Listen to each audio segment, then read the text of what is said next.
చూడండి.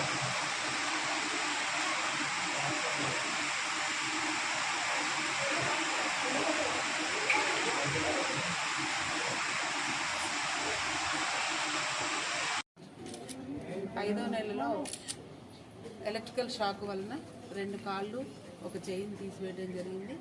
ఇది 10వ తారీఖు 5వ నెలలో ఇన్సిడెంట్ జరిగిన తర్వాత మా దృష్టికి 2వ తారీఖు 6వ నెలలో మాకు కంప్లైంట్ రావడం జరిగింది. ఆ కంప్లైంట్ ప్రకారంగా కేసు రిజిస్టర్ చేసిన తర్వాత నాకు ఇది నాన్ గ్రేవ్ కాబట్టి కామన్గా మాట్లాడటం వదిలేస్తాం. తర్వాత కొంత చూస్తే ఆ ఫొటోస్ అవన్నీ చూసిన తర్వాత మేమందరం సబ్ డివిజన్ అందరి తరఫు నుంచి మనం ఏదైనా ఒక హెల్ప్ చేద్దాము.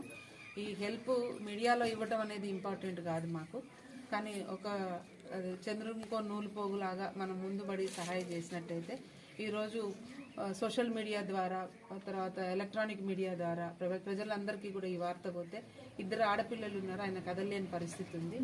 ఎప్పుడు బయటకు వెళ్ళని ఆయన వైఫ్ బయటకు వెళ్ళి ఇప్పుడు పని చేసుకునే పరిస్థితి.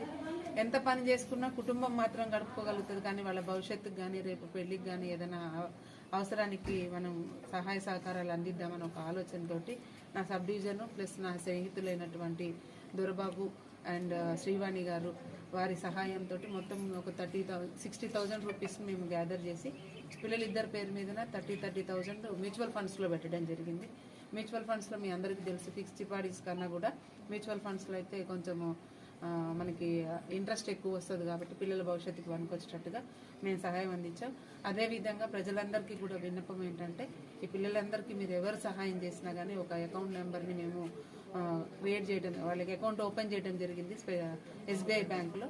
దీనికి గాను కోఆర్డినేటర్గా మన వీణవంక ఎస్ఐ గారు శ్రీ తిరుపతి గారు మరియు మా సర్కిల్ ఇన్స్పెక్టర్ గారు వెంకట్ గారు ఆధ్వర్యంలో మా VPO అశోక్ గారు VPO ఉంటారు. మీరు ఎవరు కూడా అంటే సోషల్ మీడియాలో కానీ ఎక్కడైనా కానీ ఇవాళ ఫేక్ న్యూస్ కూడా వచ్చేది ఉంటుంది, అది నమ్మకుండా ఉండదు అనుకోదు.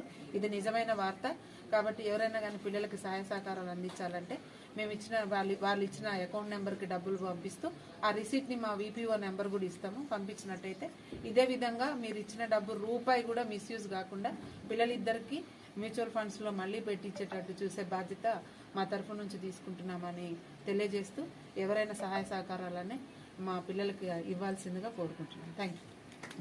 భవిష్యత్తు చదువుకు కానీ పెళ్లికి కానీ కనీసం ఖర్చులు మనం అంతే తప్ప ఇదేదో మీడియా కోసమో లేదంటే ఇంకొక ప్రెస్ కోసమో కాదు. జస్ట్ ఇన్స్పిరేషన్ అయ్యి మేము ఇది సోషల్ మీడియాలో తిప్పుతాము. ఆ పిల్లలు 2 పేరు మీద అకౌంట్ ఓపెన్ చేయించాము. సో ఆ అకౌంట్లో పైసలు పడ్డాయని కూడా మా కానిస్టేబుల్ ఎవరైతే VPO ఉంటారో ఆయనకి రిసీట్ పెట్టమని చెప్తాము.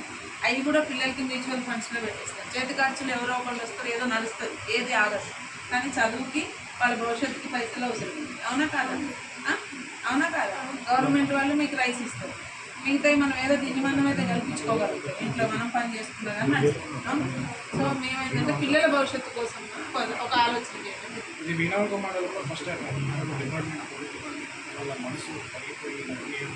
ఏం లేదండి, అది మేము అసలు ప్రెస్కేమి ఇయ్యము.